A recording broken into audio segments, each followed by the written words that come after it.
बड़ी खबर से बुलेटिन की शुरुआत करेंगे। आपको बता दें कि वादी में गैर कश्मीरियों पर हमले का सिलसिला जारी है।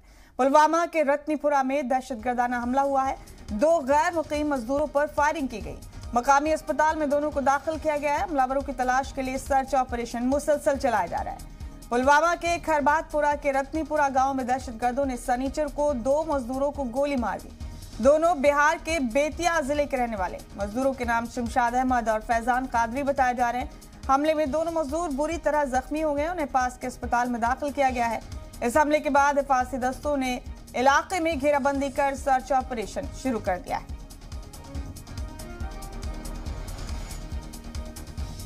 बड़ा अपडेट है इस वक्त का जो आपको दे रहे हैं। पुलवामा के गांव में दहशतगर्दों ने गैर मुकीम मजदूरों पर हमला कर दिया है। दोनों मजदूर बिहार के रहने वाले बताए जा रहे हैं। दोनों को तशवीशनाक हालत में अस्पताल में दाखिल किया गया है। ये पहली बार नहीं है जब वादी में गैर मुकीम लोगों पर दहशतगर्दों ने हमले किए। इससे पहले भी कई लोगों की मौत हो चुकी है इस तरह के दहशतगर्दाना हमलों में। अब ये बड़ा अपडेट पुलवामा से आपको दे रहे हैं। इलाके में सर्च ऑपरेशन मुसलसल चलाया जा रहा है। इस हमले के बाद हिफाजती दस्तों ने सर्च ऑपरेशन शुरू कर दिया है। जख्मी मजदूरों की हालत तशवीशनाक है, जिन्हें अस्पताल में दाखिल किया गया है। मजदूरों के नाम शमशाद अहमद और फैजान कादरी बताया जा रहा है। दोनों बिहार के रहने वाले बिहार के बेतिया जिले से ताल्लुक है दोनों मजदूरों का। आपको बता दें कि पुलवामा के खैरबातपुरा के रत्नीपुरा गांव में दहशतगर्दों ने शनिचर को 2 मजदूरों को गोली मार दी। ये बड़ा अपडेट है, बड़ी खबर है इस वक्त की जो अपने टीवी स्क्रीन पर आप देख रहे हैं।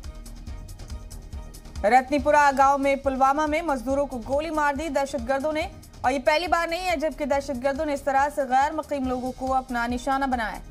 दोनों मजदूरों को तशवीशनाक हालत में अस्पताल में दाखिल किया गया है। इस हमले के बाद इलाके में मुसलसल सर्च ऑपरेशन चलाया जा रहा है। ये बड़े अपडेट इस वक्त के आप देख रहे हैं।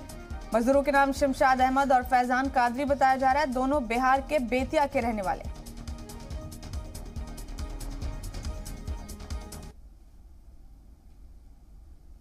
बड़ा अपडेट, बड़ी खबर इस वक्त की देख रहे हैं आप।